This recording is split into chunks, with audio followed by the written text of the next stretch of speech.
If you've ever set foot in a church or been around other Christians, I'm gonna guess that you've heard the word faithful or the phrase God's faithfulness. Someone says they're going through a really hard time, but then they end the conversation by saying, it's okay though, God is faithful. Have you ever heard something like that? At times, these phrases can feel like Christian buzzwords. We hear them so often, but what do they even mean? Does it mean God will do what I want him to do?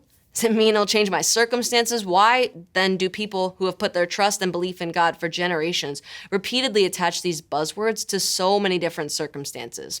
And this idea is flooded throughout the Bible. Maybe you've heard these verses from the book of Lamentations. The faithful love of the Lord never ends. His mercies never cease.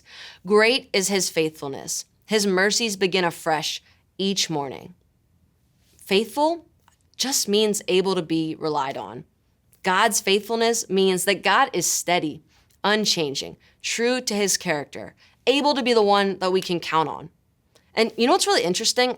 I looked this up, and the author of Lamentations, who wrote those words, the faithful love of the Lord never ends, wrote those words during the worst circumstances. The book was actually written during the fall of Jerusalem, this time where God's people were captured and sent into exile, and put simply, it was just the worst, most horrific time in their history to date. And the book is actually a series of protests, poems, where the author is wrestling with God about that, trying to make sense of the chaos and destruction. Who wouldn't try to make sense of that? And it's really like, what the heck is happening, God? How could you allow this? This isn't how it's supposed to be. What's even crazier is that those words that talk about God's faithfulness, they are the only hopeful words in the entire book. So where do they come from?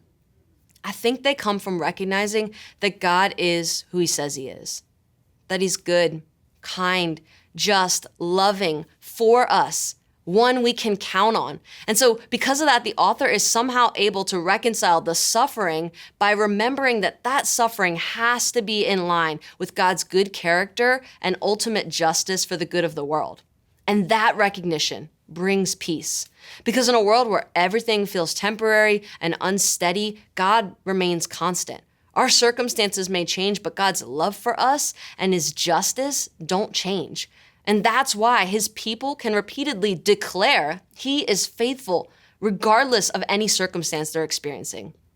And I know that's designed to bring peace, but it doesn't always feel that way.